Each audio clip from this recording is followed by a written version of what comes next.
Suara dari speaker bus itu masih terdengar setiap malam. Jangan biarkan busku kosong.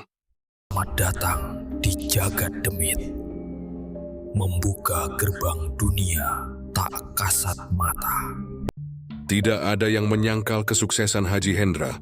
Dalam waktu hanya 3 tahun, nama P.O. Hendra Jaya menjadi raksasa di dunia transportasi pariwisata Jawa Tengah. Armada busnya bersaing dengan perusahaan besar, bahkan dikenal dengan kenyamanan dan kemewahannya. Setiap bus bercat biru dengan tulisan emas Hendra Jaya meluncur gagah di jalanan, seolah menjadi simbol keberkahan dan kerja keras pemiliknya. Tapi sedikit yang tahu, di balik senyum ramah dan salam hangat yang selalu ia ucapkan kepada para sopir, tersimpan rahasia yang membuat siapapun yang mengetahuinya tak bisa tidur nyenyak. Sebelum kaya seperti sekarang, Haji Hendra hanyalah sopir bus pariwisata bekas. Ia bekerja keras, menabung sedikit demi sedikit, dan akhirnya bisa membeli 1 unit bus bekas hasil lelang. Tahun-tahun pertama berjalan berat. Ia sering rugi karena busnya rusak di tengah jalan atau diserang rasa iri dari pesaing. Bahkan pernah suatu ketika busnya terbalik di jalur Guci karena remblong, menewaskan 2 penumpang. Sejak saat itu bisnisnya hampir gulung tikar. Istrinya jatuh sakit, sopir-sopir menolak bekerja, dan utang menumpuk. Hingga suatu malam, ketika ia duduk di garasi yang gelap sendirian, datang seorang pria tua mengenakan surban putih dan sorban hitam di leher. Tak ada yang tahu dari mana datangnya. Pria itu memperkenalkan diri sebagai Ki Jalirasa, seorang penjaga jalan dari wilayah Gunung Slamet. Dwi berkata dengan tenang, "Kalau kau ingin armadamu penuh, bukan hanya busmu, tapi juga hidupmu, datanglah ke bawah pohon jati besar di pinggir hutan pagelaran malam Jumat nanti. Bawa kendi tua dan kain kafan." Haji Hendra mengira pria itu gila. Tapi malam itu anehnya, ketika ia hendak menutup garasi, kendi tua itu sudah ada di atas kursi sopir busnya, basah dan berbau anyir. Sejak kejadian itu, pikirannya gelisah, antara ingin percaya dan takut. Namun setelah keesokan harinya ia menerima surat dari bank yang mengancam penyitaan seluruh aset. Ketakutannya berubah menjadi nekat. Malam Jumat berikutnya, ia menuruti ucapan orang tua itu. Ia berangkat sendirian, membawa kendi dan kain kafan yang ia beli dari toko perlengkapan pemakaman di Slawi. Jalan menuju hutan pagelaran sangat sepi, hanya diterangi lampu senter kecil. Angin malam membuat ranting berderit seperti suara orang berbisik. Haji Hendra tiba di bawah pohon jati besar. Seperti yang dikatakan pria itu, tanah di sekitarnya lembab, dan di akar pohon itu tercium bau amis seperti darah basi.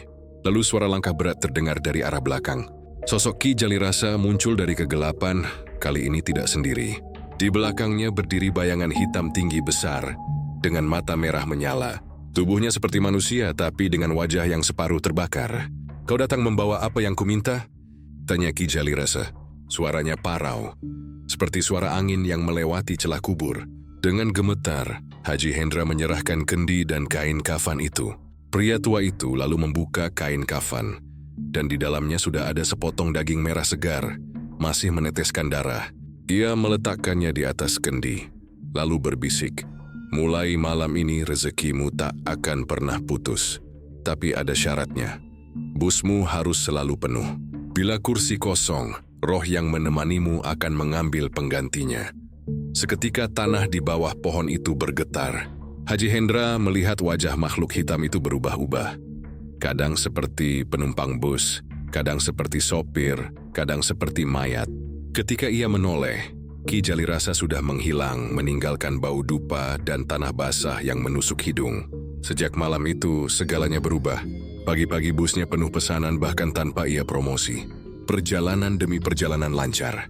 Tidak ada lagi kerusakan, tidak ada lagi kecelakaan. Sopir-sopir yang dulu menolak kembali bekerja malah mengantri minta diterima lagi. Dalam waktu setahun ia mampu membeli 3 bus baru. Lalu 5, lalu 10.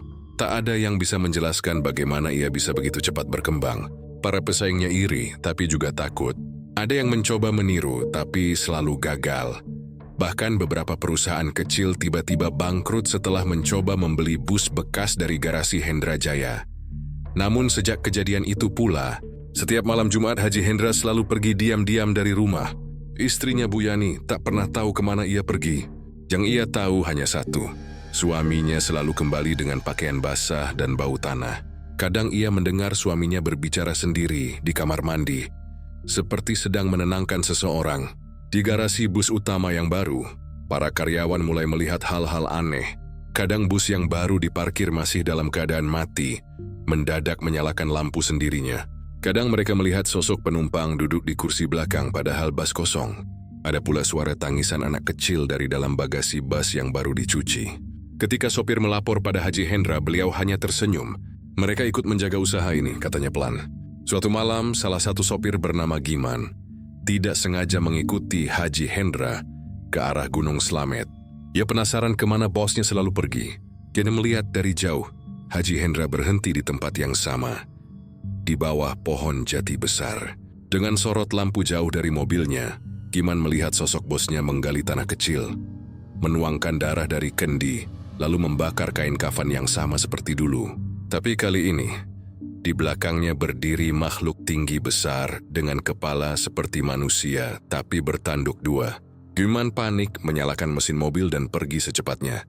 Keesokan harinya, Haji Hendra memanggil Giman ke kantor. "Kau melihat apapun tadi malam, lupakan," katanya sambil menatap tajam. "Kalau tidak, keluargamu bisa jadi penumpang berikutnya." Giman ketakutan dan langsung mengundurkan diri tanpa bicara sepatah kata pun. 2 minggu kemudian, Giman ditemukan meninggal dalam kecelakaan tunggal. Mobilnya terguling ke jurang dengan posisi tubuh terjepit dan wajahnya terbakar parah.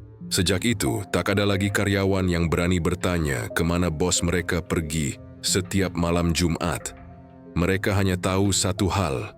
Setiap kali Haji Hendra pulang dari perginya itu, selalu ada bus baru yang datang ke garasi, seolah-olah dikirim tanpa pesan. Bus itu selalu berkilau seperti baru, padahal tidak ada faktur pembelian atau dokumen pengiriman. Tahun demi tahun berlalu, P.O. Hendra Jaya menjadi perusahaan bus terbesar di Jawa Tengah. Orang-orang melihatnya sebagai berkah, tapi di balik setiap keberangkatan rombongan wisata, selalu saja ada kabar. Ada satu penumpang yang tidak kembali, lenyap tanpa jejak. Kadang namanya tidak tercatat di daftar penumpang. Kadang fotonya tidak ditemukan dimanapun. Dan ini anehnya, jumlah kursi bus selalu penuh. Tak pernah ada yang kosong. Dan di antara para sopir, beredar satu keyakinan yang tak pernah diucapkan keras-keras. Setiap bus Hendra Jaya memiliki penumpang gaib yang tak boleh dibiarkan turun. Karena jika satu kursi kosong, maka satu nyawa manusia harus menggantikannya. Sementara itu, di rumah besar Haji Hendra yang megah di pinggir kota Tegal, setiap malam Jumat, suara deru mesin bus terdengar samar-samar dari kejauhan. Padahal semua armada sudah diparkir. Dan di ruang bawah tanah rumah itu, ada sebuah kendi tua yang selalu basah dengan cairan merah, serta kain kafan yang tak pernah benar-benar hangus. Malam itu, garasi pusat P.O. Hendra Jaya sudah sepi. Hanya ada suara jangkrik dan dengung trafo di tiang listrik yang bergetar di kejauhan. Jam menunjukkan pukul 12 lewat sedikit. Sebagian besar sopir sudah pulang. Hanya Surya yang masih sibuk membersihkan bus baru milik perusahaan itu. Unit mewah berwarna biru tua dengan tulisan emas, Hendra Jaya 09. Ia baru seminggu bekerja, sopir muda dengan wajah polos dan semangat tinggi. Berharap karirnya bisa berkembang di bawah perusahaan besar. Tapi malam itu, semangatnya berganti menjadi rasa takut yang tak bisa dijelaskan. Saat ia menutup pintu bus, terdengar suara langkah berat dari arah kantor utama. Dari celah kaca, Surya melihat Haji Hendra berjalan sendirian ke arah garasi. Anehnya, pria tua itu membawa sesuatu di tangannya. Kendi tua yang dibungkus kain putih. Wajahnya tampak pucat, dan matanya seperti tidak memandang sekitarnya. Hanya lurus ke depan. Surya heran, untuk apa bosnya datang tengah malam seperti ini? Pikirnya mungkin ada barang tertinggal di bus. Tapi rasa ingin tahu membuatnya tak bisa menahan diri. Ia bersembunyi di balik truk servis di pojok garasi, mengintip ke arah bus Hendra Jaya 007, yang parkir paling ujung, bus yang konon jarang dipakai kecuali untuk perjalanan khusus. Haji Hendra naik ke dalam bus itu. Tak lama kemudian lampu dalam bus padam total. Surya menajamkan pendengarannya. Dari dalam terdengar suara bisikan pelan, seperti orang membaca sesuatu. Lalu suara itu berubah menjadi teriakan lirih. Suara manusia tapi seolah keluar dari dada yang terbakar. Bau amis darah tiba-tiba menyeruak ke seluruh garasi. Begitu tajam hingga membuat Surya menutup hidung. Ia melihat dari sela tirai bus. Ada cahaya merah redup memantul dari dalam. Seperti api lilin tapi lebih gelap seperti bara. Tiba-tiba terdengar suara seperti benda berat jatuh ke lantai bus. Diikuti geraman rendah. Surya menelan ludah, keringat dingin membasahi punggungnya. Dia ingin pergi tapi kakinya lemas. Lalu perlahan pintu bus terbuka sedikit. Dari dalam sesuatu menetes ke lantai garasi. Cairan merah pekat yang mengalir dari anak tangga. Surya panik. Dia mundur beberapa langkah. Tapi menyenggol jerigen solar yang jatuh menimbulkan bunyi keras. Suara dari dalam bus langsung berhenti. Hening. Kemudian dari balik jendela gelap 2 mata merah menyala menatap ke arah Surya. Bukan mata manusia. Bukan pula pantulan lampu. Tatapan itu tajam dan hidup, seperti sedang menilai mangsa. Surya langsung lari terbirit-birit keluar garasi tanpa menoleh. Ia baru berhenti setelah sampai di pos keamanan depan. Tubuhnya gemetar, napas tersengal. Satpam yang berjaga, Pak Randy, menatapnya heran. "Kau kenapa, Surya?" tanyanya. Surya menjelaskan dengan terbata-bata. Tapi begitu mendengar kata Haji Hendra dan bus malam, ekspresi Pak Randy langsung berubah. Dia menepuk bahu Surya pelan dan berkata lirih, "Nah, kalau engkau ingin panjang umur, jangan pernah sebut-sebut bus itu lagi. Apalagi malam ini. Kau baru di sini, belum tahu apa-apa." Surya tak bisa tidur malam itu. Kepalanya dipenuhi suara jeritan dari dalam bus. Esok paginya ia mencoba menenangkan diri dengan bekerja seperti biasa. Tapi ketika ia melewati bus Hendra Jaya 07, matanya menangkap sesuatu di kaca belakang. Ada bekas tangan berdarah menempel dari dalam. Tapi ketika ia panggil mekanik untuk melihat, noda itu sudah hilang, seolah tak pernah ada. Siang itu, di kantin garasi, Surya mencoba bertanya kepada beberapa sopir senior. Mereka semua langsung terdiam. Gelesu dari mereka, Pak Kardi mendekat dan berbisik. "Bus itu bukan untuk manusia biasa. Itu bus kontrak." Surya bingung, tapi sebelum sempat bertanya lebih jauh, Kardi menatapnya tajam. "Kau diam saja. Kalau terlalu banyak tanya, nanti kau sendiri yang ikut di dalam." Kalimat itu terus menghantui pikirannya. Jadi maksudnya biru bus kontrak. Kontrak dengan siapa? Malam berikutnya Surya nekat kembali ke garasi. Ia ingin memastikan apa yang ia lihat malam sebelumnya bukan halusinasi.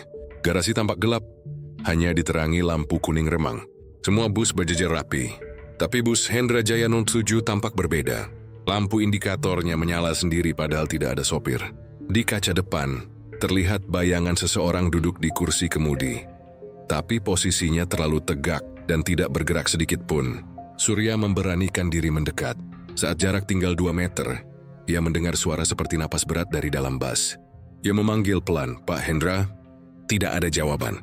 Namun dari arah belakang bus terdengar suara langkah, cepat dan berat. Ia menoleh tapi tak ada siapa-siapa. Saat ia kembali menatap ke kaca depan bus, bayangan sopir itu sudah hilang. Tiba-tiba pintu bus terbuka sendiri dengan suara desis panjang. Angin dingin keluar dari dalam, membawa aroma busuk seperti bangkai basah. Surya menatap ke dalam, dan di kursi paling belakang ia melihat sesuatu yang membuat darahnya membeku. Seorang perempuan duduk diam dengan kepala menunduk. Rambut panjangnya menutupi wajah, tapi dari sela-sela rambutnya mengalir darah yang menetes ke lantai bus. Di bawah kursinya sebuah kendi tua terguling. Isinya menetes sedikit demi sedikit. Surya mundur pelan tapi suara langkah kaki terdengar lagi dari luar. Ia berpaling, dan kali ini ia benar-benar melihat Haji Hendra berdiri di sana. Tatapannya dingin, suaranya pelan tapi tegas. "Kau lihat sesuatu yang tidak seharusnya kau lihat, Surya." Surya terdiam, tak bisa bicara. Haji Hendra berjalan mendekat menatap bus itu. "Mereka tidak suka dilihat," katanya lirih. "Setiap kontrak ada harganya. Kau paham?" Sebelum Surya menjawab, dari dalam bus terdengar suara tawa lirih yang berubah menjadi jeritan panjang. Lampu bus menyala berkedip-kedip, dan sesosok hitam merayap di jendela, menekan wajahnya ke kaca. Surya berlari sekencang mungkin keluar garasi, meninggalkan semuanya di belakang. Keesokan harinya Surya tidak muncul kerja. Teman-temannya mengira ia kabur. Tapi sore itu seorang warga menemukan jasadnya di terminal Tegal bagian belakang. Tepat di antara 2 bus PO Hendra Jaya yang parkir. Tubuhnya kaku, wajahnya membiru. Matanya terbuka lebar menatap ke langit-langit terminal. Anehnya, di tangannya menggenggam erat selembar tiket bus dengan tulisan tangan. Kontrak diterima. Pihak kepolisian datang, tapi Haji Hendra dengan tenang mengatakan bahwa Surya memiliki riwayat penyakit jantung dan mungkin meninggal mendadak. Tidak ada yang berani membantah. Namun para sopir yang melihat jasad Surya mengaku ada bekas garis panjang seperti luka bakar di dada, membentuk pola lingkaran, mirip lambang kecil di logo PO Hendra Jaya. Malamnya, di garasi, bus Hendra Jaya 07 kembali dinyalakan. Mesin menderu sendiri tanpa sopir. Lampu depan menyala menembus gelap. Para kru hanya bisa menatap dari jauh. Tak ada yang berani mendekat. Di kursi belakang, ada siluet dua orang duduk berdampingan. Satu lelaki memakai seragam sopir. Satu lagi perempuan berambut panjang menunduk. Tak ada suara, hanya bau amis yang semakin kuat menguar ke udara. Sejak malam itu, setiap sopir baru di PO Hendra Jaya selalu diberi satu pesan oleh senior mereka. Kalau tengah malam kau dengar suara bas menyala di garasi, jangan pernah lihat ke dalam. Itu bukan bas kita, itu bas kontrak. Dan siapapun yang menandatanganinya tak akan bisa turun lagi. Perjalanan menuju Bromo malam itu seharusnya menjadi perjalanan biasa bagi sopir bernama Tarmuji dan kondekturnya, Wawan. Mereka sudah terbiasa mengantar rombongan wisata ke berbagai kota. Bus yang mereka bawa kali ini adalah armada baru, Hendra Jaya 12. Bus pariwisata mewah dengan kursi empuk, AC dingin, dan sistem hiburan modern. Dari luar tampak berkelas, tapi sejak awal keberangkatan suasananya sudah terasa aneh. Seperti ada sesuatu yang tidak beres sejak pintu bus tertutup. Perjalanan dimulai dari Tegal menuju Bromo pada pukul 9 malam. Ada 32 penumpang sesuai daftar manifest. Kebanyakan rombongan keluarga besar dari Pekalongan yang hendak liburan. Saat bus mulai melaju, Wawan mencatat nama-nama satu persatu sambil bercanda dengan penumpang. Namun saat sampai di deretan kursi paling belakang, ia melihat 4 orang tambahan duduk diam tanpa suara. 3 perempuan dan 1 laki-laki. Semuanya berpakaian lusuh seperti baru saja kehujanan. Mereka menatap lurus ke depan, tanpa ekspresi, tanpa menjawab saat Wawan menyapa. Pak, tambahan ya?" "Dari mana nih?" tanya Wawan dengan nada sopan. Tak ada jawaban, hanya anggukan pelan dari salah satu perempuan yang duduk paling ujung. Wajahnya tertutup rambut panjang yang basah. Wawan mengira mereka mungkin anggota keluarga yang telat dicatat. Tapi ketika ia kembali ke kursi depan dan mengecek daftar manifest, jumlah nama tetap 32. Tidak ada tambahan 4 orang. Ia menatap kaca spion, berusaha melihat ke kursi belakang. Anehnya, 4 orang itu tidak terlihat sama sekali di pantulan kaca. Dia mencoba menegur sopirnya. "Pak Tarmuji, tadi yang duduk di belakang ada tambahan ya." Tarmuji hanya menggeleng. "Nggak ada siapa-siapa, Wan. Dari tadi kosong tuh belakang. Aku lihat jelas pas bus berangkat." Dada Wawan mendadak dingin. Ia menoleh ke belakang lagi dan benar saja. Kursi di baris paling ujung kini kosong. Tapi di bawah lampu kabin, tampak bekas air menetes di lantai. Seperti jejak kaki yang baru saja basah. Sepanjang perjalanan menuju tol Cipali, suasana bus terasa berat. Beberapa penumpang mulai mengeluh dingin. Padahal AC tidak terlalu kuat. Salah seorang ibu muda di kursi tengah bahkan menjerit kecil. Karena merasakan ada seseorang yang duduk di kursi sebelahnya. Padahal kursi itu kosong. "Saya tadi merasa disandarin, Mas. Tapi nggak ada orang," katanya dengan suara bergetar. Tarmuji mencoba menenangkan dengan berkata, "Mungkin angin, Bu. Namanya juga perjalanan malam." Tapi dalam hati, ia sendiri merasa ada sesuatu yang menatap mereka dari belakang bus. Sekitar pukul 1 dini hari, mereka berhenti di rest area untuk istirahat. Semua penumpang turun, tapi Tarmuji memperhatikan sesuatu. Saat bus berhenti dan pintu dibuka, ia sempat melihat bayangan 4 orang keluar dari pintu belakang bus. Langkah mereka lambat, hampir seperti melayang menuju ke arah toilet umum. Tapi yang aneh, tak seorang pun di antara rombongan keluarga itu mengenali mereka. Wawan memeriksa bus setelah semua penumpang turun. Kursi belakang kini benar-benar kosong, tapi udara di sana terasa lebih dingin dan lembab. Ia menyeka jendela, dan di sana terlihat jejak tangan samar dengan bekas air. Seperti seseorang baru saja menempelkan telapak dari dalam. Ia merinding. Ketika menatap lebih dekat, telapak itu tampak tidak proporsional, panjang dan kurus, dengan jari-jari lebih dari 5. Beberapa menit kemudian, rombongan naik lagi dan perjalanan dilanjutkan. Namun tak lama setelah bus kembali ke jalan, satu persatu penumpang mulai tertidur. Dan dari kursi belakang terdengar suara lirih seperti bisikan. Suara itu samar tapi terus-menerus, seperti orang berdoa dengan nada rendah. Wawan yang duduk di kursi depan menatap sopir dengan wajah pucat. "Pak, itu suara apa?" Tarmuji menelan ludah. "Dari belakang ya?" Suara itu semakin jelas, lalu tiba-tiba disusul oleh tawa kecil seorang perempuan. Semua lampu kabin bus berkedip 2 kali sebelum padam total. Dalam kegelapan, Tarmuji merasakan sesuatu menyentuh bahunya. Dingin dan basah, seperti tangan dari air. Ia menjerit spontan sambil menghentikan bus di bahu jalan. Lampu kembali menyala. Semua penumpang terbangun panik. Salah satu ibu menjerit keras menunjuk ke kursi belakang. "Mas, siapa itu?" Ada orang duduk di situ. Semua mata menoleh ke arah yang sama, tapi hanya terlihat 4 sosok samar. Duduk diam dengan kepala menunduk. Namun begitu Wawan berjalan ke arah mereka, keempat sosok itu perlahan memudar dan lenyap, meninggalkan bekas air di kursi yang masih hangat. Setelah itu perjalanan dilanjutkan dalam diam. Tak ada yang berani bicara, tapi sesampainya di penginapan Bromo pada pagi hari, masalah baru muncul. Saat pengecekan ulang daftar penumpang, ternyata satu nama hilang dari daftar. Seorang pria bernama Reza, duduk di baris tengah. Semua orang bersaksi bahwa Reza sempat turun di rest area. Tapi ketika dicek melalui CCTV bus, sesuatu yang lebih mengerikan terungkap. Dalam rekaman terlihat jelas kursi belakang yang semula kosong kini diduduki 4 sosok gelap tanpa wajah. Dan di menit terakhir sebelum bus berhenti di rest area, sosok Reza tampak berjalan ke arah belakang, lalu duduk di antara mereka. Setelah itu, bayangannya perlahan memudar hingga lenyap. Tak ada rekaman ia turun dari bus, padahal semua orang bersumpah melihatnya keluar. Wawan gemetar melihat rekaman itu. Kulit sosok-sosok di kursi belakang tampak kehijauan, seperti mayat yang lama terendam air. Matanya kosong, hanya rongga hitam pekat. Ketika wajah mereka sedikit lebih dekat ke kamera, terlihat sesuatu di mulut mereka. Seperti senyum lebar yang terbuka hingga ke pipi, giginya hitam dan runcing.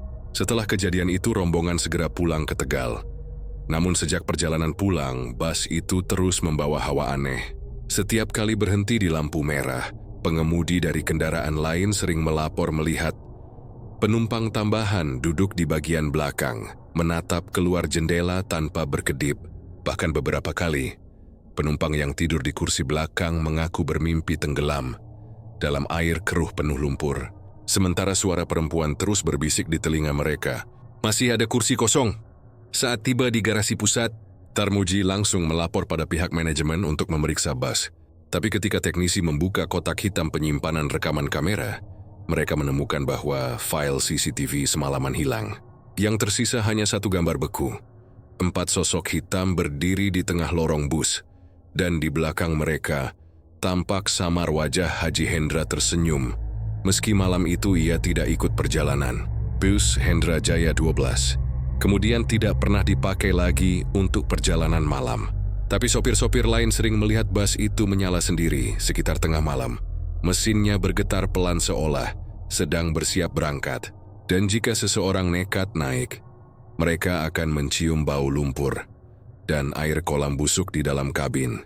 Beberapa bulan setelah itu, warga sekitar garasi mulai melaporkan kejadian aneh. Setiap malam Jumat di jalan menuju garasi, sering terlihat bayangan bus melintas tanpa suara. Di dalamnya, tampak penumpang-penumpang duduk diam menatap keluar jendela. Wajah mereka pucat dan mata kosong. Tapi anehnya, bus itu tidak pernah sampai ke gerbang garasi. Ia hanya lenyap di tikungan terakhir menuju arah hutan kecil di belakang bengkel. Hingga kini, para sopir di PO Hendra Jaya percaya bahwa 4 penumpang itu bukan manusia biasa, melainkan roh dari korban lama yang pernah menjadi bayaran dalam perjanjian gelap Haji Hendra. Mereka naik setiap kali ada kursi kosong, memastikan tidak ada perjalanan tanpa jiwa tambahan. Dan setiap sopir baru yang ditugaskan membawa bus itu selalu mendapat peringatan dari rekan-rekan senior. Kalau kau merasa busmu lebih berat dari biasanya, jangan lihat ke belakang, karena kadang penumpang tambahan cuma menunggu disapa.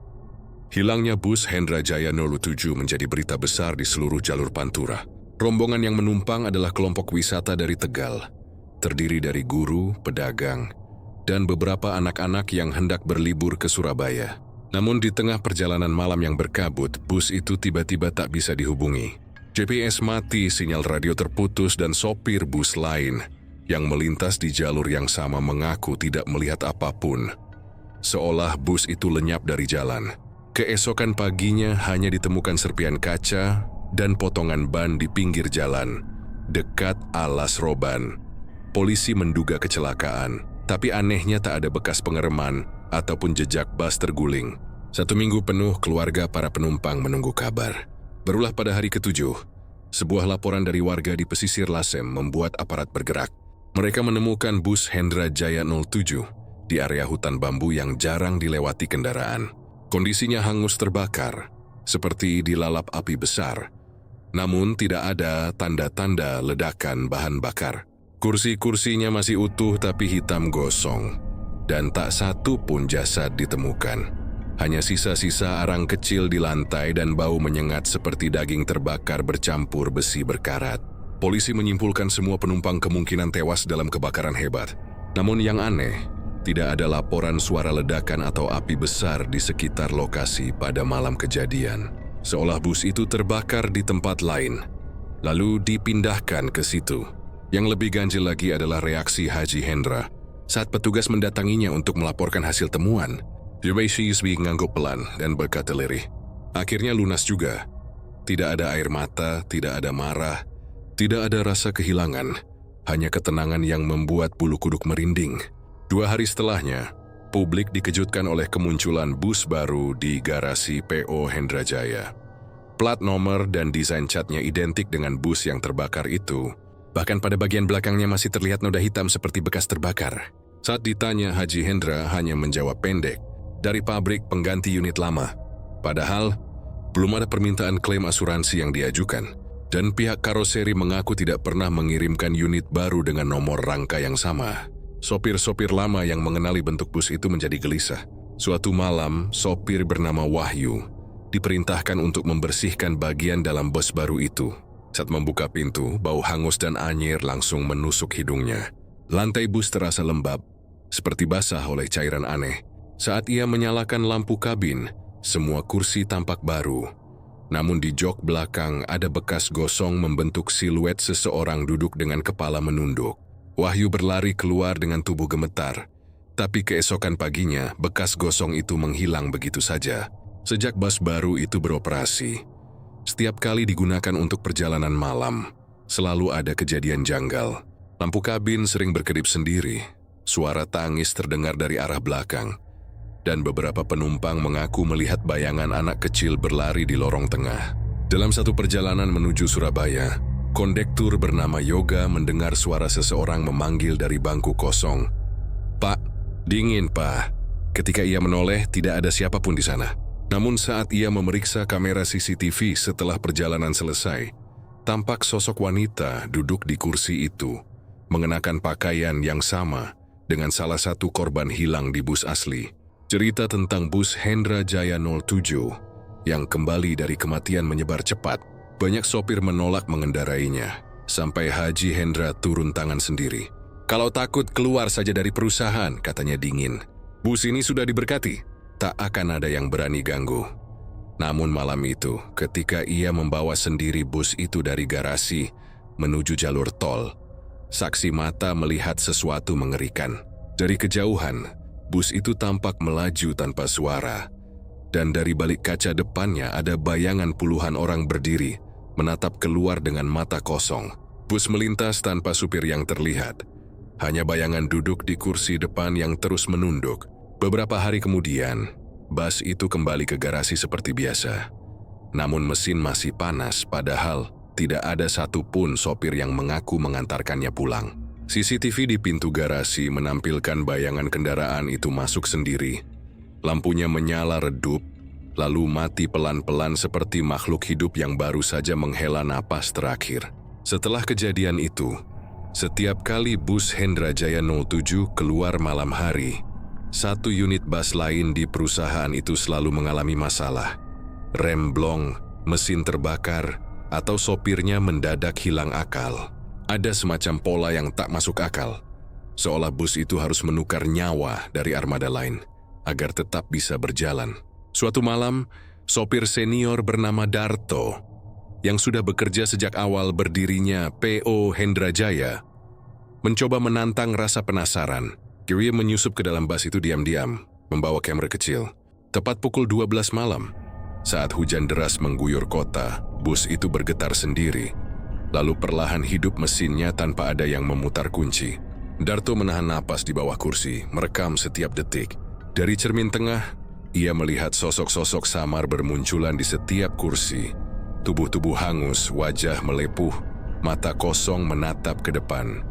Di kursi pengemudi, sosok wanita bergaun putih berdiri memegang setir dengan tangan penuh luka bakar. Sementara di belakangnya, anak-anak tertawa kecil sambil bermain api dari ujung jari mereka. Darto menjerit dan melompat keluar dari jendela darurat, lalu pingsan di tengah hujan. Keesokan paginya, tubuh Darto ditemukan di pinggir jalan tol. Matanya terbuka lebar menatap langit, dan di tangannya masih tergenggam kunci bus Hendra Jaya 07. Tapi anehnya, bus itu terparkir rapi di garasi, bersih. Tidak ada bekas hujan, tidak ada lumpur. Bahkan mesinnya dingin seolah tak pernah digunakan semalaman. Sejak hari itu, para sopir sepakat tidak akan menyentuh bus itu lagi. Namun Haji Hendra justru memaksakan agar armada tersebut tetap beroperasi. Selama dia masih mau berjalan, katanya dengan tatapan kosong. Berarti perjanjianku belum selesai. Kalimat itu membuat seluruh kru bergidik. Sebagian mulai paham bahwa bus Hendra Jaya 07 bukanlah kendaraan biasa, melainkan bagian dari sesuatu yang jauh lebih gelap. Bus itu tak pernah benar-benar hilang. Dia hanya pergi untuk menjemput nyawa-nyawa baru, dan selalu kembali untuk menagih milik yang belum lunas. Garasi pusat PO Hendra Jaya selalu menjadi kebanggaan perusahaan. Di sanalah puluhan armada bus mewah berjejer rapi, mengilap dan siap diberangkatkan kapanpun. Bangunan itu berdiri megah di pinggir jalur utama kota Tegal, dengan halaman luas yang sanggup menampung lebih dari 20 kendaraan besar sekaligus. Namun di balik kesibukan harian dan hiruk-pikuk suara mesin, ada satu area di sudut belakang garasi yang selalu dibiarkan kosong. Tak pernah digunakan, tak pernah disapu, dan selalu ditutup dengan seng karatan. Tak ada yang tahu mengapa. Hingga suatu hari, Haji Hendra memutuskan memperluas garasi untuk menampung armada barunya. Pekerjaan dimulai pagi-pagi sekali. Para buruh bangunan mulai menggali fondasi tambahan di area yang tertutup seng itu. Baru 2 jam menggali, cangkul seorang pekerja menghantam benda keras. Dikira batu. Mereka mencoba mengangkatnya, namun yang muncul bukan batu, melainkan tengkorak manusia. Semua langsung panik, apalagi setelah digali lebih dalam. Ditemukan tumpukan tulang belulang lain yang masih terbungkus kain putih kusam. Jumlahnya bukan 1 atau 2, melainkan belasan. Bau anyir bercampur tanah basah menyeruak, membuat para pekerja mual. Seorang di antara mereka bahkan mengira melihat rambut panjang yang masih menempel di salah satu tengkorak. Kabar itu cepat sampai ke telinga Haji Hendra. Ia datang tergesa-gesa dengan wajah merah padam, diikuti 2 anak buahnya. Tanpa banyak bicara, ia langsung menendang ember dan menutup kembali lubang galian itu dengan tanah. Tidak ada apa-apa di sini. Kalian tutup mulut kalau masih mau digaji, bentaknya keras. Para pekerja ketakutan, dan proyek itu tiba-tiba dihentikan tanpa penjelasan. Malamnya, ketika sebagian buruh hendak pulang, mereka melihat Haji Hendra datang lagi ke lokasi itu, membawa kendi tua dan selembar kain kafan. Dia menggali sendiri di tengah hujan gerimis, lalu menunduk lama di hadapan lubang tanah yang baru saja ditimbun. Dari kejauhan, salah satu pekerja bersumpah mendengar suara lirih seperti orang berdoa dengan nada mengerang, diikuti bunyi tanah ditabur berkali-kali, dan aroma dupa yang menusuk hidung. Sejak kejadian itu, suasana garasi berubah mencekam. Setiap malam, beberapa sopir yang sedang memeriksa bus mengaku mendengar suara tangisan samar dari arah lantai. Awalnya mereka mengira itu suara tikus, tapi tangisan itu terdengar seperti suara perempuan. Lirih, panjang, dan penuh penderitaan. "Tolong, keluarkan aku."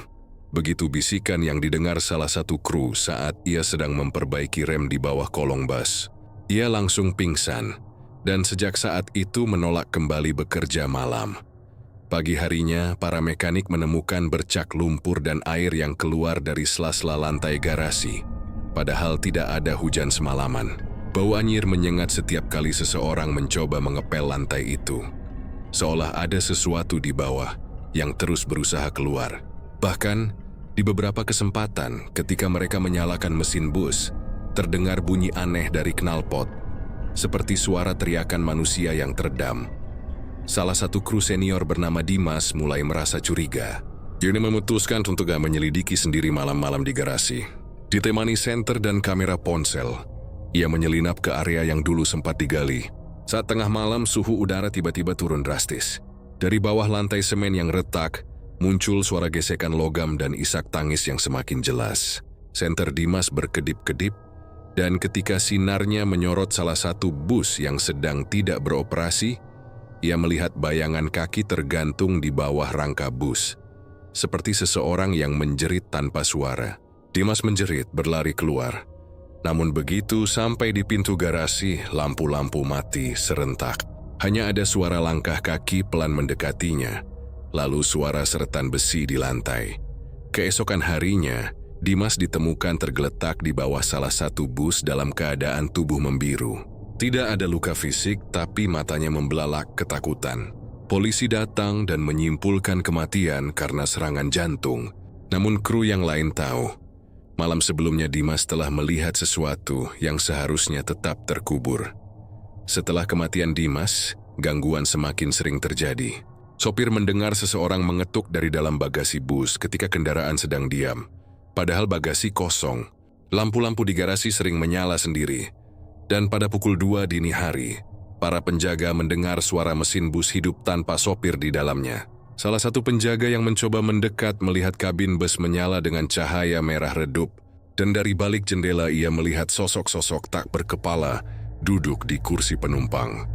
Di tengah kepanikan itu, seorang sopir tua bernama Jarwo, yang sudah bekerja sejak awal berdirinya, perusahaan akhirnya membuka rahasia. Dengan suara bergetar, ia menceritakan bahwa dulu, saat garasi pertama kali dibangun, Haji Hendra membeli tanah itu dengan harga sangat murah dari seorang warga desa. Namun warga sekitar melarang siapapun mendirikan bangunan di atasnya, karena dulu tempat itu adalah pemakaman tua. Haji Hendra tetap nekat, bahkan menyuruh beberapa orang membersihkan lahan itu di malam hari. Sejak saat itu, tak pernah ada yang tahu apa yang terjadi dengan para pekerja malam itu. Mereka semua hilang tanpa jejak, dan besok paginya, tanah sudah rata dengan semen baru. Cerita itu membuat bulu kuduk para kru berdiri. Mereka mulai sadar, mungkin tulang belulang yang ditemukan itu adalah sisa dari orang-orang yang dibungkam saat pembangunan dulu. Dan kini setelah fondasi itu dibongkar lagi, mereka mulai menuntut keadilan. Beberapa hari kemudian, garasi kembali digemparkan oleh kejadian lain. Ketika salah satu bus hendak diberangkatkan, sopirnya menemukan lumpur menetes dari bawah kendaraan. Saat diperiksa, ternyata lumpur itu berasal dari celah di lantai garasi, dan dari dalam celah itu muncul jari tangan manusia yang sudah membusuk, mencengkeram kuat logam bus. Sopir itu menjerit histeris, dan saat orang-orang datang, tangan itu sudah menghilang. Namun di tempat yang sama, muncul bekas goresan kuku dan bau busuk yang menyebar ke seluruh ruangan. Puncaknya terjadi ketika petir menyambar atap garasi di malam hujan lebat. Sebagian lantai retak, dan dari celah retakan itu, asap putih keabu-abuan perlahan keluar, membentuk wajah-wajah samar yang menangis. Di antara asap itu, tampak sesosok perempuan berambut panjang mengenakan kain kafan yang sudah sobek, menatap langsung ke arah ruang kantor tempat Haji Hendra sering bekerja. Para pekerja kabur ketakutan, namun Haji Hendra justru datang ke sana dengan membawa kendi tua yang sama seperti dulu. Ia berdiri di tengah retakan lantai, lalu berbisik dengan suara yang hampir tak terdengar. "Tenanglah, aku masih menepati janji. Kalian akan dapat bagian kalian lagi." Begitu ia menumpahkan isi kendi itu, cairan kental berwarna hitam pekat. Seluruh garasi bergetar hebat. Suara tangisan berhenti seketika. Tapi sejak malam itu, Semua yang bekerja di PO Hendra Jaya tahu, garasi itu tak pernah benar-benar sepi. Kadang di antara deru mesin dan aroma solar, terdengar bisikan lembut memanggil dari bawah lantai. "Kami masih di sini, Haji."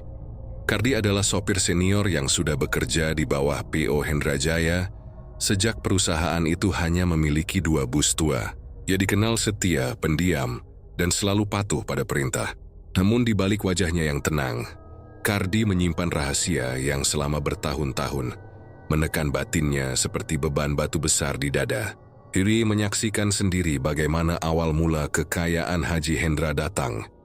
Bukan dari kerja keras semata, melainkan dari sesuatu yang kelam dan tak bisa dijelaskan dengan nalar manusia. Semua bermula bertahun-tahun lalu, di malam yang berkabut setelah bus pertama milik Hendra mengalami kecelakaan dan terbakar di jalur tol, menewaskan seluruh penumpang. Saat itu, perusahaan hampir bangkrut, armada habis, utang menumpuk, dan Haji Hendra terancam kehilangan rumah serta seluruh usahanya. Dalam keputusasaan ia memanggil Kardi, sopir kepercayaannya, dan memintanya ikut melakukan perjalanan malam ke arah hutan jati di wilayah Banyumas. Kardi mengira itu hanya urusan logistik, mungkin mencari kendaraan bekas atau negosiasi pembelian bus baru. Tapi sejak mereka meninggalkan kota, suasana perjalanan sudah terasa janggal. Jam menunjukkan pukul 11 malam ketika mereka tiba di jalan kecil tanpa penerangan. Hanya suara jangkrik dan desir angin di antara batang jati yang tinggi dan berjejer rapi, seperti dinding kegelapan. Haji Hendra menyalakan lampu senter dan memberi isyarat agar Kardi tetap diam. Hirariku bersialan dari Beanesfo, menyusuri jalan setapak tanah yang licin. Tak lama kemudian, aroma menyengat seperti darah kering dan dupa terbakar mulai tercium. Kardi merasa bulu kuduknya berdiri. Di ujung jalan setapak, mereka tiba di sebuah lapangan kecil yang dikelilingi pohon jati tua. Di tengah lapangan, berdiri sesosok makhluk tinggi besar, hitam legam, bertanduk melengkung ke belakang seperti kerbau, dengan mata merah menyala dan dada bernafas berat seperti api di dalam perutnya. Kardi terpaku, lututnya lemas. Makhluk itu berbicara dengan suara berat seperti gemuruh. "Kau datang lagi, manusia rakus. Apa yang kau bawa kali ini sebagai tumbal?" Haji Hendra berlutut tanpa ragu. Dari dalam tasnya, ia mengeluarkan kendi kecil berisi darah ayam hitam dan selembar kain kafan. Dia menumpahkannya ke tanah sambil bergumam sesuatu dalam bahasa yang tidak dimengerti Kardi. Makhluk itu mendekat, tangannya besar dan hitam seperti arang, lalu mengulurkan sesuatu yang bercahaya merah. Benda kecil berbentuk stiker logo perusahaan. Gambar bus bersayap dengan tulisan PO Hendra Jaya di bawahnya. Namun di bagian sayap logo itu tampak urat-urat hitam berdenyut pelan, seperti makhluk hidup. Makhluk itu berbicara lagi. "Ini adalah kunci keberuntunganmu. Tempelkan pada setiap armada yang kau miliki. Selama tanda ini menempel, rezekimu tak akan habis, busmu tak akan kosong, dan kontrakmu akan datang tanpa diminta. Tapi ingat, setiap kali kau mendapat keuntungan besar, 1 jiwa harus menjadi gantinya. Jika tidak, seluruh armadamu akan menjadi milikku." Suara itu bergema ke seluruh hutan, membuat daun-daun jati bergoyang seolah ikut mendengar. Haji Hendra mencium tanah dan berbisik lirih, "Saya setuju." Saat itu juga, api biru muncul dari tanah, melingkar seperti ular, lalu masuk ke dalam kendi yang dibawanya. Bau daging terbakar memenuhi udara. Kardi ingin berlari, tapi tubuhnya kaku. Hanya bisa menatap ngeri saat makhluk itu tertawa pelan dan perlahan menghilang ke balik kabut, meninggalkan aroma belerang menyengat. Dalam perjalanan pulang, Haji Hendra tidak banyak bicara. Ia hanya menatap jimat itu dalam genggaman dan berkata, "Mulai besok kita tidak akan kekurangan lagi." Ia menyuruh Kardi merahasiakan semua yang dilihatnya malam itu. "Kalau kau buka mulut, bukan aku yang binasa, tapi seluruh keluargamu," katanya dengan suara dingin. Benar saja, sejak hari itu perusahaan mereka berubah drastis. Dalam hitungan bulan, kontrak perjalanan pariwisata mengalir deras. Banyak instansi, sekolah, bahkan pejabat daerah memakai jasa mereka. Setiap bus baru yang datang selalu ditempeli stiker logo yang sama. Stiker merah kehitaman dengan sayap kecil berurat di kedua sisi. Para sopir sering bercanda bahwa logo itu keramat, karena setiap bus yang memakainya tak pernah mogok di jalan. Tapi hanya Kardi yang tahu bahwa setiap kali kontrak besar datang, selalu ada kejadian aneh yang mengikuti.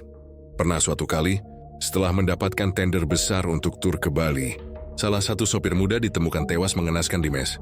Tubuhnya kering seperti disedot cairannya. Matanya melotot menatap plafon, dan di dada kirinya menempel potongan kecil logo perusahaan. Polisi mengatakan serangan jantung, tapi Kardi tahu itu bukan kematian biasa. Setelah itu, beberapa bulan kemudian, satu rombongan wisata kecelakaan di jalur tol dan menewaskan 12 orang. Anehnya, sehari setelah tragedi itu, Haji Hendra membeli 3 bus baru seharga miliaran rupiah tanpa meminjam ke bank. Waktu berjalan dan Kardi makin tersiksa. Ia sering bermimpi berada di tengah hutan jati itu lagi, mendengar suara makhluk bertanduk tertawa, sementara wajah para korban menatapnya dari balik batang pohon dengan mata membara. Jo ingin berhenti bekerja, tapi setiap kali hendak mengundurkan diri, ada saja kecelakaan menimpa orang di sekitarnya. Tetangganya terbakar di dapur, anaknya hampir tertabrak, istrinya jatuh pingsan tanpa sebab. Ia sadar, dirinya terikat dalam perjanjian itu. Suatu malam, ketika Haji Hendra sedang berada di garasi, Kardi memberanikan diri bertanya, "Pak, sampai kapan perjanjian itu berjalan?" Wajah Haji Hendra menegang, lalu perlahan tersenyum dingin. "Selama aku masih hidup tidak akan berhenti. Kalau aku berhenti, mereka yang pernah jadi tumbal akan menagih, dan aku tidak mau sendirian menanggungnya." Malam itu juga, Haji Hendra mengajak Kardi kembali ke hutan jati. Kali ini untuk menyegarkan perjanjian. Kardi menolak, tapi ancaman halus di mata bosnya membuatnya tak berani menolak. Mereka kembali menyusuri jalan tanah yang sama. Di tempat yang sama, api biru muncul kembali. Dan dari dalam kabut muncul makhluk itu. Kini dengan bentuk lebih besar, matanya menyala lebih terang. "Kau datang tepat waktu manusia," katanya. "Tumbal terakhir hampir kadaluarsa. Kau harus menyerahkan lagi." Haji Hendra menunduk. "Aku sudah siapkan. Ada satu armada yang akan berangkat besok pagi ke Dieng. Penuh penumpang. Itu cukup, kan?" Makhluk itu tertawa berat. "Nah, cukup. Tapi kali ini bukan hanya mereka. Kau juga harus memperpanjang kontrak. Kau tahu syaratnya." Ia menunjuk Kardi dengan jari panjang seperti arang membara. "Bawahanmu ini harus bersaksi lagi, agar perjanjian tetap hidup." Tubuh Kardi gemetar. Ia berusaha mundur, tapi tanah di bawahnya seperti menahan kaki. Haji Hendra hanya menatap tanpa ekspresi. Dari kendi di tangannya keluar kabut merah yang melilit kaki Kardi. Menyeretnya mendekati lingkaran api. Dia menjerit memanggil nama bosnya, tapi Haji Hendra hanya berbisik, "Maaf, kali ini demi kelangsungan semuanya." Tepat sebelum Kardi kehilangan kesadaran, ia melihat wajah makhluk bertanduk itu menempel di wajah Haji Hendra, dan seolah dua sosok itu menyatu dalam satu tubuh. Kardi terbangun di rumah sakit keesokan harinya dengan tubuh penuh luka bakar ringan. Tidak yang tahu bagaimana ia sampai di sana. Tapi sejak malam itu ia tak pernah berani lagi mendekati garasi. Apalagi melihat logo merah itu. Jemaah berkata pada rekan-rekannya, "Kalau kalian lihat stiker sayap itu mulai berdenyut di bawah cahaya malam, jangan mendekat. Itu artinya ada nyawa yang akan diambil lagi." Dan benar saja, 2 hari kemudian bus tujuan Dieng yang disebut Haji Hendra benar-benar mengalami kecelakaan. Tidak ada yang selamat. Saat bangkai bus ditemukan, stiker logo di kaca depan masih utuh. Tapi warna merahnya berubah menjadi hitam pekat, seperti baru saja meneguk darah. Malam itu kabar tentang kecelakaan bus Hendra Jaya Sel 3 mengguncang seluruh media lokal. Bus pariwisata itu terbakar hebat di tikungan sepi daerah Alas Balong, jalur Pantura bagian timur. Yang lebih mengerikan, seluruh penumpang ditemukan gosong hangus kecuali bagian kepala mereka yang utuh. Menatap kosong dengan pupil melebar seolah menyaksikan sesuatu yang tak dapat dijelaskan manusia. Polisi menyebutnya kecelakaan akibat remblong dan percikan api dari mesin. Tapi para warga sekitar tahu, itu bukan kejadian biasa. Alas Balong dikenal angker sejak lama. Hutan jati di kanan kirinya sering dikaitkan dengan ritual pesugihan dan arwah gentayangan. Namun yang membuat merinding, kecelakaan serupa terjadi lagi hanya 2 minggu kemudian di tempat yang sama dengan bus berbeda tapi tetap milik PO Hendra Jaya. Bus HJ-109 membawa rombongan keluarga dari Pekalongan menuju Bali. Tidak ada cuaca buruk, tidak ada kelalaian sopir, tapi tiba-tiba bus itu terbakar tepat di lokasi yang sama. Kali ini saksi mata sempat merekamnya. Sebelum api muncul, terlihat siluet hitam besar, seperti manusia bertanduk berdiri di tengah jalan. Dalam video itu terdengar jeritan panik. Lalu cahaya api menyala begitu cepat hingga kamera hangus. Rekaman itu sempat viral, tapi entah bagaimana lenyap keesokan harinya. Channel berita yang menyiarkannya pun menghapus tayangan itu dengan alasan permintaan keluarga korban. Hanya 3 minggu kemudian, kecelakaan ketiga terjadi. HJ Boys, bus terbaru dan paling mewah, terbalik di jalur menanjak menuju Dieng. Aneh, tidak ada tanda-tanda kebakaran, tapi semua korban meninggal dengan tubuh kaku dan wajah membiru seperti kehabisan oksigen. Sopir cadangan yang selamat berkata, ia melihat bayangan hitam duduk di kursi penumpang belakang sebelum bus oleng. Dia bukan manusia, katanya gemetar di hadapan polisi. Badannya hitam besar, kepalanya menyentuh atap bus, dan matanya merah seperti bara. Namun tak lama setelah diwawancarai media, sopir itu meninggal dalam tidurnya. Menurut dokter, ia mengalami serangan jantung mendadak. Tapi warga di sekitar rumahnya bersumpah mendengar suara bus lewat tengah malam tanpa lampu. Diikuti suara jeritan minta tolong. Setelah kejadian-kejadian itu, media mulai menyebut fenomena tersebut sebagai kutukan bus Hendra Jaya. Wartawan dari berbagai kota berbondong-bondong datang ke kantor pusat perusahaan di Tegal untuk meminta klarifikasi. Tapi Haji Hendra menolak berbicara.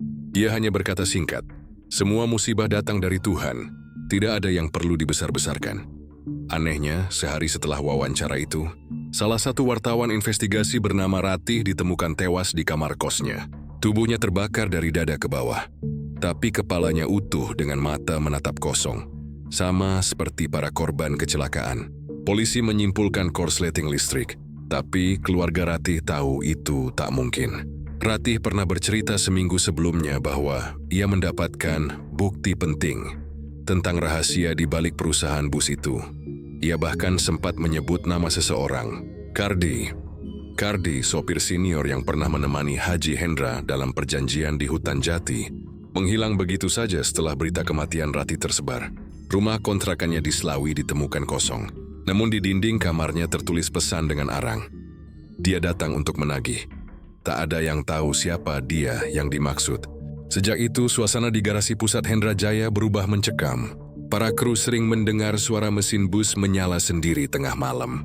Ketika mereka periksa, bus itu benar-benar hidup. Lampu dalamnya menyala, kipas pendingin berputar, dan di dalamnya terdengar samar suara penumpang tertawa pelan. Tapi saat pintu dibuka, semuanya hening dan kosong. Kadang kursi penumpang terlihat lembab seolah habis diduduki sesuatu. Bahkan ada seorang teknisi yang bersumpah melihat seseorang duduk di kursi pengemudi saat ia hendak menyalakan bus. Sosok itu memakai seragam sopir, tapi wajahnya hangus tanpa bola mata. Setelah kejadian itu, teknisi tersebut langsung resign dan pindah kota. Pihak kepolisian sempat mencoba menyelidiki ulang 3 kecelakaan itu setelah desakan publik semakin besar. Namun satu persatu penyidik mengalami nasib aneh. Seorang perwira polisi meninggal dalam kecelakaan tunggal. Mobilnya terguling tanpa sebab di jalan lurus. Seorang lagi ditemukan tewas tenggelam di kamar mandi rumahnya. Satu lagi hilang tanpa jejak setelah terakhir terlihat sedang menuju garasi PO Hendra Jaya. Di antara rekan-rekannya, muncul desas-desus bahwa mereka bukan hanya mati, tapi diambil oleh sesuatu yang dikendalikan Haji Hendra. Meski begitu, bisnis transportasi Hendra Jaya tetap berjalan. Anehnya, setelah setiap kecelakaan besar, perusahaan justru mendapatkan kontrak wisata baru bernilai miliaran rupiah. Armada terus bertambah, sopir baru terus direkrut, dan semua seakan tak peduli pada rumor kutukan itu. Hanya orang-orang lama seperti kondektur senior Pak Wawan yang mulai merasa ketakutan. Ia menyadari pola mengerikan. Setiap kali kontrak baru ditandatangani, akan ada satu kecelakaan maut dalam waktu 3 minggu. Wawan mencoba memperingatkan sopir-sopir muda agar menolak jadwal keberangkatan pada hari ke-13 setelah kontrak ditandatangani. Namun malam itu, ia ditemukan meninggal di dalam bus yang terkunci dari dalam. Tidak ada luka, tidak ada tanda kekerasan. Hanya wajahnya yang membiru dengan mata terbuka lebar menatap spion depan, seolah melihat sesuatu dari belakang. Setelah kematian Wawan, hampir tak ada lagi kru yang berani bicara. Hanya bisik-bisik lirih yang menyebar di antara mereka, bahwa Haji Hendra sudah lama, bukan manusia biasa. Bahwa setiap bus yang terbakar bukan kecelakaan, melainkan persembahan. Bahwa arwah penumpang yang mati tidak pernah pergi jauh. Mereka menunggu di kursi belakang, menatap jalan panjang menuju tempat yang sama. Hutan jati di lereng Gunung Slamet. Dan setiap kali mesin bus dinyalakan, suara mesin itu seakan berbisik pelan, memanggil nama-nama baru untuk dikorbankan berikutnya. Kabar kecelakaan berantai bus pariwisata milik PO Hendra Jaya menyebar seperti api di tengah ladang kering. Dalam waktu sebulan, 3 bus besar terbakar di lokasi yang sama. Jalur sunyi dekat Alas Balong, perbatasan antara Pemalang dan Tuban. Setiap kejadian terjadi di malam hari, sekitar pukul 12 lewat sedikit, dan setiap kali hasilnya selalu sama. Tubuh-tubuh hangus, kepala tetap utuh, mata terbuka menatap kosong, seolah menyaksikan sesuatu yang tak seharusnya dilihat manusia. Polisi menyebut ini serangkaian kecelakaan mekanis. Tapi masyarakat, terutama para sopir lintas Pantura, punya penjelasan lain. Ada yang menagih tumbal. Kecelakaan pertama menimpa bus Haji Siroti yang mengangkut rombongan karyawan pabrik dari Tegal menuju Surabaya. Semua berjalan normal hingga bus melewati tikungan Alas Balong. Menurut saksi, bus itu tiba-tiba berhenti di tengah jalan dengan lampu menyala semua. Lalu tanpa sebab jelas api muncul dari bawah kolong seperti menyala dari dalam tanah. Durasi waktu kurang dari 2 menit, bus sudah menjadi bara merah. Tak ada jeritan, tak ada suara minta tolong. Seolah semua penumpang langsung lenyap. Saat tim evakuasi datang, mereka menemukan kepala-kepala utuh yang tersandar di kursi. Tapi tubuh di bawahnya hanya arang. 2 minggu kemudian, kejadian serupa menimpa bus HJ07 yang baru sebulan diluncurkan. Bus itu terkenal mewah, lengkap dengan sistem keamanan baru dan alat pemadam otomatis. Namun semua itu sia-sia. Di tempat yang sama, bus tiba-tiba berhenti dan terbakar hebat. Satu-satunya saksi hidup adalah sopir cadangan bernama Doni. Dalam keadaan luka bakar berat, ia sempat berbisik ke perawat di IGD, ada yang naik tanpa tiket, duduk di baris paling belakang. Beberapa jam kemudian, Doni meninggal. Dan malam itu, rumah sakit tempat ia dirawat mati lampu selama 2 jam. Perawat jaga mengaku mendengar suara mesin bus menyala di parkiran belakang, padahal tidak ada kendaraan di sana. Kecelakaan ketiga adalah yang paling aneh. Bus Haji Siblis berangkat dari Solo membawa rombongan wisata ke Bromo. Di tengah perjalanan, bus sempat berhenti di SPBU untuk isi bahan bakar. CCTV mencatat dengan jelas, jumlah penumpang ada 33 orang. Tapi ketika bus itu ditemukan terbakar di Alas Balong, jumlah kepala yang tersisa hanya 32. Kepala ke-33 tidak pernah ditemukan. Padahal semua manifest penumpang sudah diverifikasi. Tidak ada yang tahu siapa penumpang yang hilang itu. Tapi saksi di rest area sempat melihat sosok berpakaian hitam duduk di kursi belakang saat bus berangkat. Berita ini membuat heboh. Media besar menurunkan tajuk utama, "Kutukan Bus Hendra Jaya, Misteri 3 Kecelakaan." Di tempat yang sama, wartawan mulai mencari tahu latar belakang perusahaan. Mereka menemukan bahwa setiap kali terjadi kecelakaan besar, Haji Hendra justru mendapatkan kontrak wisata baru dengan nilai fantastis. Beberapa kru lama mengundurkan diri karena ketakutan. Namun mereka yang mencoba bicara kepada media selalu mengalami nasib buruk. Seorang mantan kondektur bernama Taufik sempat diwawancarai oleh seorang wartawan lokal. Ia mengaku pernah melihat langsung sosok menyeramkan duduk di dalam bus kosong tengah malam. Matanya merah, bajunya sopir, tapi wajahnya seperti daging meleleh, katanya. 2 hari setelah wawancara itu, Taufik ditemukan tewas di rumah kontrakannya.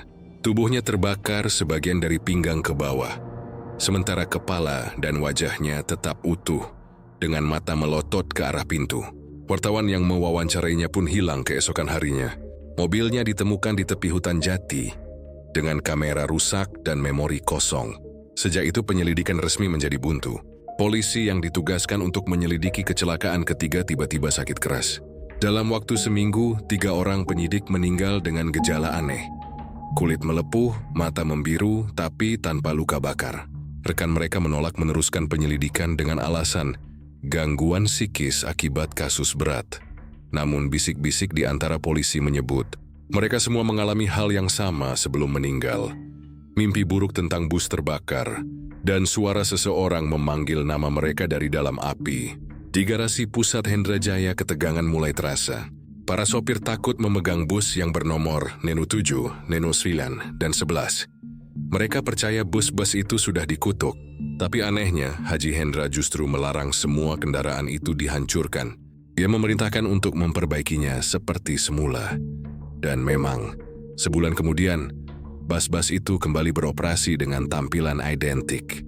Bahkan salah satu di antaranya masih menampakkan bekas gosong samar di bagian belakang, seolah sengaja tidak dicat ulang. Kru yang ditugaskan mengemudikannya selalu mendapat pesan khusus dari Haji Hendra.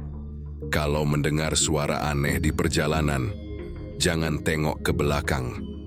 Namun larangan itu justru membuat rasa ingin tahu meledak. Salah satu sopir, Randy, memberanikan diri menyalakan kamera kecil di dashboard bus HJ07. Ia ingin membuktikan bahwa semua hanya rumor. Tapi di tengah perjalanan malam menuju Surabaya, Randy mendengar suara tawa kecil di belakang. Ia menatap kaca spion dan melihat beberapa kepala penumpang bergerak tanpa tubuh. Wajah mereka terbakar tapi mata mereka menyala merah. Randy menjerit dan langsung membanting setir, membuat bus terguling. Jelsati satunya ping serawai, tapi malas luka bakar di wajah. Ketika polisi datang dan memeriksa rekaman kamera, file video itu kosong. Namun di akhir rekaman terdengar suara berat berbisik, "Giliranmu belum sekarang." Berita itu membuat publik semakin yakin bahwa ada sesuatu yang lebih dari sekadar kecelakaan. Seorang dukun terkenal dari Brebes yang dikenal mampu membaca energi spiritual datang ke lokasi kecelakaan. Dia hanya bertahan 5 menit di sana sebelum muntah darah dan jatuh pingsan. Saat sadar, dia berkata lirih, "Tempat ini bukan lagi dunia manusia. Sudah ada yang menanam kepala di sini." Setelah itu, ia menolak diwawancarai dan meninggalkan kota. Kecurigaan semakin mengarah pada Haji Hendra. Ia tetap tenang, tetap dermawan, dan justru sering muncul di masjid untuk memberi sedekah. Namun beberapa karyawan lama tahu betul, setiap malam setelah kecelakaan besar, Haji Hendra selalu pergi diam-diam ke arah hutan jati di lereng Gunung Slamet. Ina membawa kendi tua dan kain putih, sama seperti dulu. Dari kejauhan, warga pernah melihat cahaya merah menyala di sana, disertai suara-suara seperti mesin bas yang hidup sendiri di tengah hutan. Kini tak ada lagi yang berani melewati jalur alas balong di atas tengah malam. Para sopir truk mengatakan bahwa kadang mereka melihat bus besar melintas tanpa suara, dengan kaca depan gelap dan lampu merah di bagian belakang yang menyala terus. Tapi ketika disusul, bus itu hilang tanpa jejak, meninggalkan aroma solar bercampur darah terbakar. Namun kisah paling mengerikan datang dari seorang anak kecil penjual minuman di rest area dekat lokasi. Ia bercerita kepada ibunya bahwa setiap malam Jumat, ada bus berlogo PO Hendra Jaya berhenti di sana. Penumpangnya turun dengan wajah hitam gosong, membeli minuman tanpa berbicara, lalu kembali naik ke bus. Saat ibunya menengok ke arah yang ditunjuk anaknya, rest area itu kosong. Tidak ada bus, tidak ada penumpang, hanya tersisa bekas roda gosong di tanah dan bau daging terbakar yang tertinggal lama di udara malam. Malam itu udara di Tegal mendadak terasa berat, seolah seluruh langit menahan sesuatu yang tak kasat mata. Garasi pusat PO Hendra Jaya diterangi cahaya remang dari lampu-lampu jalan yang berkelap-kelip seperti mau padam. Di dalamnya deretan bus mewah berjejer rapi dengan logo perusahaan yang mengilap di bodi mereka. Tapi malam itu, semuanya terasa hidup, seperti sedang menunggu seseorang datang. Warga yang berkumpul di luar pagar mulai berbisik-bisik, sebagian membawa obor dan pengeras suara. Di antara mereka berdiri seorang ustaz tua dari pesantren sekitar, bernama Ustaz Siroj, yang dikenal berani menghadapi perkara gaib. Jami menatap ke arah garasi dengan tatapan tegas, sementara di tangan kanannya menggenggam tasbih kayu yang terus bergetar pelan. "Semua ini sudah cukup," katanya lantang. "Haji Hendra telah mempermainkan hidup dan mati. Kita harus hentikan perjanjian dengan iblis itu malam ini juga." Warga bersorak, sebagian membaca ayat kursi, Sebagian lagi menabur garam di sekitar pagar. Namun sebelum mereka sempat masuk, suara klakson tiba-tiba meledak dari dalam garasi. Nyaring, panjang, dan bersaut-sautan dari puluhan bus. Lampu-lampu bus menyala bersamaan, menyorot ke arah pintu besar seolah menyambut kedatangan sesuatu. Mesin-mesin bergetar hidup sendiri. Suara knalpot bergemuruh. Dan kaca depan beberapa bus berkabut dari dalam. Seseorang berteriak panik karena melihat siluet hitam duduk di kursi kemudi salah satu bus. Padahal, tak ada siapapun di sana. Astagfirullah. Gumam Ustaz Siroy. Ia melangkah maju bersama 4 orang santrinya yang membawa air doa. Namun begitu kaki mereka menginjak lantai garasi, udara berubah panas. Aroma solar bercampur darah tercium menyengat. Di salah satu sudut ruangan, lampu berkedip cepat menyorot bus utama. HC01, bus pertama milik Haji Hendra, yang dulu menjadi simbol kesuksesannya. Tapi kini warnanya kusam, kaca depannya retak seperti disambar petir. Dan dari bawah pintunya mengalir cairan hitam pekat seperti darah busuk. Di situ dia, bisik salah satu santri dengan wajah pucat. Coba melihat bayangannya di dalam. Ustaz Siroj mengangguk. Mereka mendekat perlahan. Langkah-langkah bergema di antara deru mesin yang hidup sendiri. Begitu dekat ke bus utama, suara dari speaker bus mendadak menyala. Rekaman suara Haji Hendra bergema di seluruh garasi. Jangan biarkan busku kosong. Jangan biarkan penumpang berhenti datang. Suaranya berat, serak, dan terus diulang-ulang tanpa henti. Warga di luar pagar mulai panik. Beberapa berlari meninggalkan tempat. Tapi sebagian tetap bertahan sambil membaca doa keras-keras. Saat Ustaz Siroj membuka pintu bus itu, hawa panas menyembur seperti dari tungku neraka.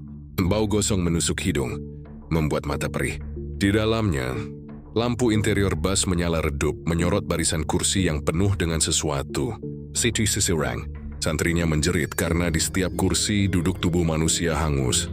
Sebagian masih berpakaian seragam sopir dan kru bus. Mata mereka terbuka, menatap lurus ke depan. Di kursi paling depan, di balik kemudi, duduk Haji Hendra sendiri.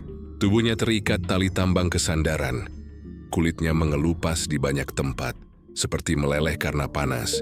Dari matanya yang membelalak, mengalir darah kental berwarna hitam pekat. Di tangannya masih tergenggam sebuah kunci bus yang sudah meleleh separuh. Di dashboard bus, lampu indikator menyala merah semua. Dan dari speaker tepat di atas kepala Haji Hendra, terus terdengar suaranya sendiri. Jangan biarkan busku kosong. Jangan biarkan penumpang berhenti datang. Ustaz Siroj berusaha mendekat sambil membaca ayat ruqyah.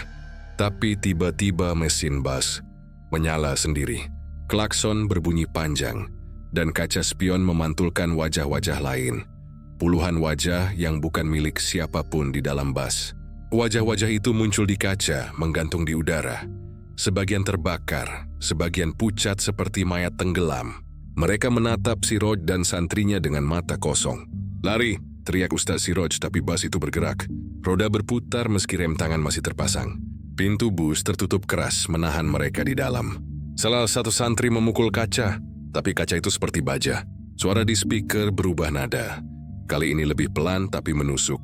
"Sekarang kalian bagian dari mereka." Lampu bus berkedip cepat. Dalam sekejap, tubuh-tubuh hangus di kursi penumpang bergerak perlahan.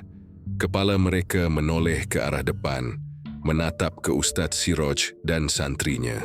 Jeritan menggema di dalam bus yang kini berguncang hebat. Dari luar, warga melihat bus itu bergetar hebat lalu menyala terang seperti terbakar dari dalam. Api merah membubung tinggi, tapi anehnya tidak menyentuh langit-langit garasi.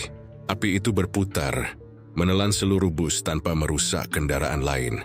Saat kobaran api padam, bus Heije Suzuyu hilang. Yang tersisa hanya aspal hangus dan bau daging terbakar. Yang tak juga hilang meski hujan turun. Keesokan harinya, polisi datang dan menemukan sesuatu yang membuat bulu kuduk meremang. Di tengah bekas lantai terbakar, ada kursi kemudi bus yang masih utuh. Di atasnya duduk tubuh Haji Hendra yang sudah menjadi arang, tapi matanya tetap terbuka. Di speaker garasi masih terdengar samar rekaman suaranya. "Jangan biarkan busku kosong." Namun kali ini, rekaman itu berubah setelah kalimat ketiga. "Sekarang giliran kalian mengantarkan mereka." Suara itu disusul bunyi mesin dari kejauhan. Saat aparat keluar, Mereka melihat di ujung jalan bus Hendra Jaya melaju perlahan.